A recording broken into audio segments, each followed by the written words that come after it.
বন্ধুরা, আজ দোল, তাই একটু বোলপুরের দিকে রওনা হলাম।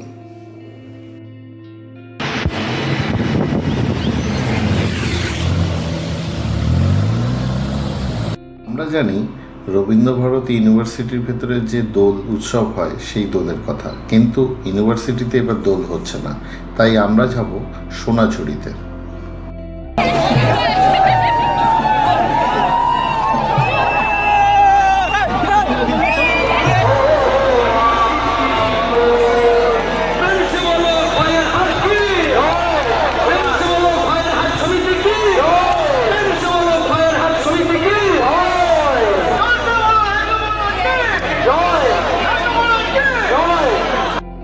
সোনাঝুরিতে এই প্রথমবার আমার, খুব ভাল লাগছে।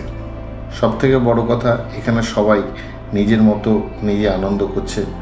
কোনো উশৃঙ্খলতা এখানে আমি খুঁজে পেলাম না, মনটা পড়ে গেল সব দেখে। সোনাঝুরির বিশেষত্বই হচ্ছে এখানে প্রত্যেক শনি রোববার হাট বসে। দোল উৎসবের জন্য এই মেলাটি বসেছে। এখানে নানান রকম জিনিস পাওয়া যাচ্ছে। একটু আমিও ঘুরে দেখছি এবং আপনাদেরও দেখানোর চেষ্টা করছি।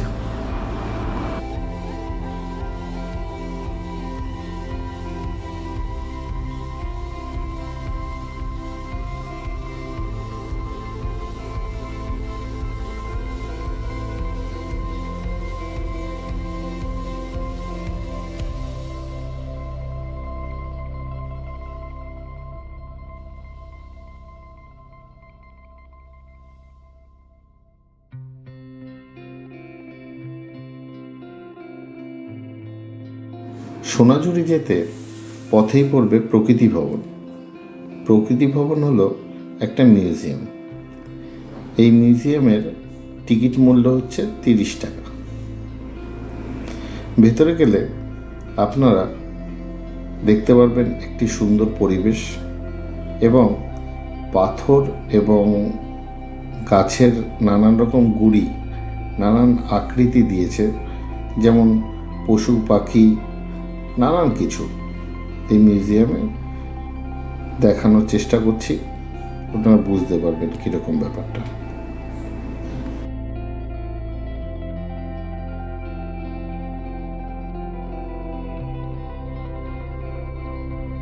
প্রকৃতি ভবন দেখা হয়ে গেলে আমি রওনা করলাম কোপাই নদীর ধারে।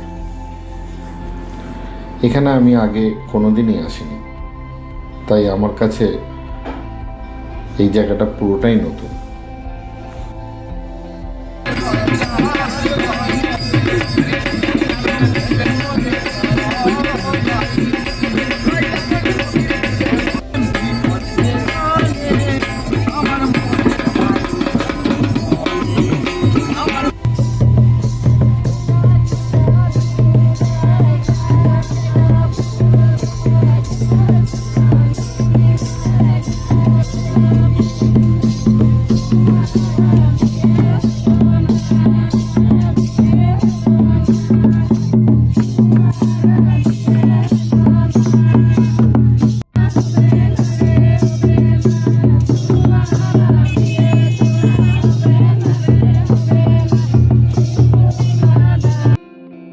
এখানে আসার পর বুঝতে পারলাম সোনাঝুরির মতো এখানেও হাট বসে।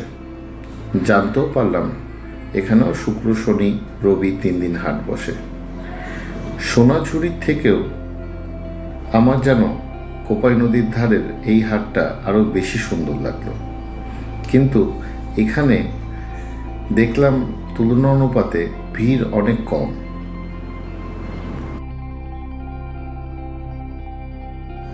কোপাই নদীর ধার ঘোরা হয়ে গেলে পাশেই আছে কঙ্কালীতলা, তাই আমি রওনা হয়ে গেলাম কঙ্কালীতলায়।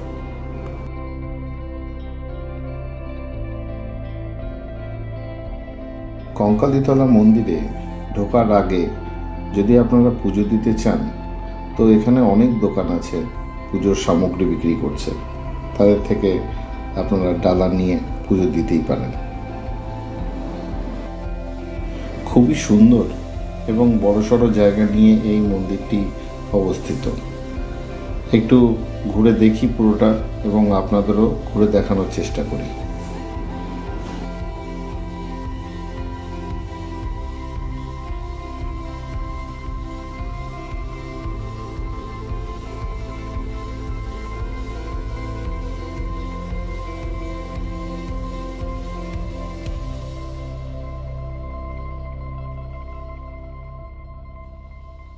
এই মায়ের মন্দিরে মন্দির গর্ভগৃহে ক্যামেরা নিয়ে প্রবেশ করা যায়, তাই এই সুযোগটা আমি হাতছাড়া করলাম না।